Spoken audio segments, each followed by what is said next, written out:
بسم الله والصلاة والسلام على رسول الله. ازيكم عاملين ايه؟ النهارده جايبين لكم كارثة جديدة من كوارث ان درايفر، بس تشمل الكابتن والعميل. احنا باعتين الرسالة دي ككابتن وكعميل. كابتن كان معاه رحلة في ان درايفر من قيمة 3 4 ايام كده. الكابتن ده راجل محترم، وصل العميل ميدان لبنان. فبعد ما مشي بشوية بيبص افتكر ان العميل كان حاطط شنط في الشنطة، فنزل بسرعه بيبص لقى الشنط بتاعته في الشنطه. العميل نسيها وراح مشواره ونزل ومش عارف يتواصل معاه، ولا هو اتصل بالعميل ولا العميل اتصل بيه ولا اي حاجه خالص. بدون اي حاجه راح داخل على الدعم بتاع ان درايفر وبعت له رساله. بص بقى الرسائل اللي بين الدعم وبين الكابتن، الرسائل الجميله الراجل راح باعت للدعم: مساء الخير. راحوا ردوا عليه: ايوه هشام معاك، عايز رقم الزبون عشان انا وصلته ونسي معايا حاجات وكده. راح المعلم ما ردش عليه، راح قال له: استاذ هشام، يا فندم، يا استاذ، يا مش عارف ايه، ما ردش عليه.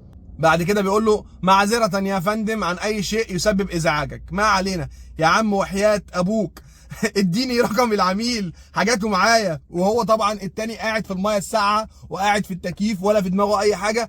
ايوه يا فندم معلش مش عارف ايه. المهم يعني بعد ما زل الكابتن شويه وقفه في الشارع اكتر من نص ساعه. برود بيقول له: اخر رحله؟ قال له: اه والله.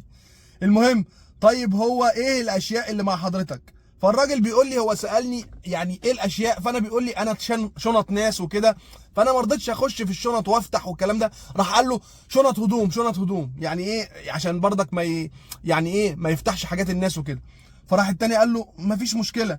بعد كده بيقول له: يا فندم هيتم تسجيل طلب لحضرتك وهيتم التواصل مع القسم المختص، موافق توضيح رقمك للراكب؟ قال له: اه يا عم عاوزين نخلص.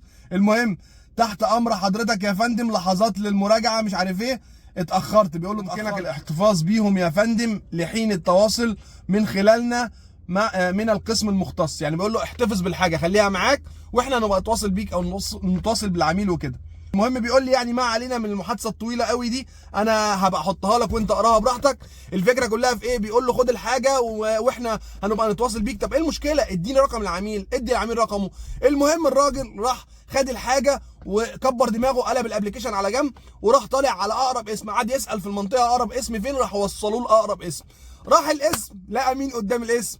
لقى الراجل بيعمل محضر ان في حاجات راحت منه. فقال له: انا هو ده، انا جاي ادور عليك وكده. فقال له: تمام. راح قابل العميل وسلم عليه ومش عارف ايه، والعميل قال له: انت راجل محترم وراجل امين ومش عارف ايه. العميل بقى الصدفه فين؟ يعني المشوار ده خد له حوالي نص ساعه، ساعه الا ربع عقبال ما راح للاسم.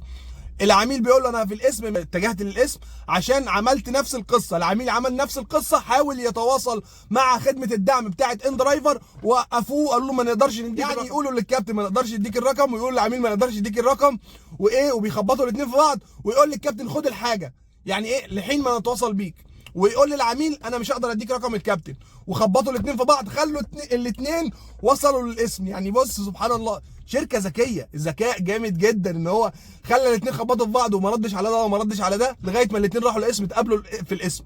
فانا عاوز اوصل رساله للكابتن او للعميل او لاي حد: شركه ان درايفر دي شركه تعبانه عيانه ملهاش اي 30 لازمه، لا فيها امان ولا فيها دعم ولا فيها اي حاجه. واحلى حاجه تمشي على كوبري اكتوبر تلاقي حاط لك يافطه على كوبري اكتوبر: هنخلي الشوارع كلها امان. ده انتوا يعني ما عندكمش يعني فينتوا امان. انتوا شركه تعبانه عيانه ملهاش اي 30 لازمه. فانا عاوز اوصل الفيديو ده للناس، للكباتن، للناس، للعملاء، لاي حد: ان انت لو حصل لك اي حاجه في رحله ان درايفر او نسيت حاجه او عملت اي حاجه، الشركه لا هتجيب لك اي حاجه ولا هتتواصل معاك، ولا يعني عملت حادثه، عملت اي داهيه، عملت اي حاجه، ولا حد هيدور عليك. انت راكب في المطلق، راكب في الهواء. شركه ملهاش ورق، ملهاش مقر، ملهاش اي حاجه خالص. انت يعني زي يقولوا في الهواء كده. فباذن الله الشركه دي عاوزه ضغطه جامده، عايزين نوقفها. والله بجد انا نفسي الشركه دي تقف. انا عارف ان في ناس معاها عربيات موديلات قليله والكلام ده كله، بس في شركات بتفتح دلوقتي فيها الموديلات القليله، يعني الحاجات اللي هي فيها موديلات قليله من 2000 والكلام ده. وانا عارف ان في ناس بتسترزق من هي من ان درايفر وكده، بس انا بتكلم في ايه؟ الشركه دي لعنه من ساعه ما نزلت مصر، وعامله كوارث وعامله حوارات وبوظت الاسعار وعملت مشاكل كبيره جدا. بس فربنا يسهل وتقفل ان شاء الله باذن الله.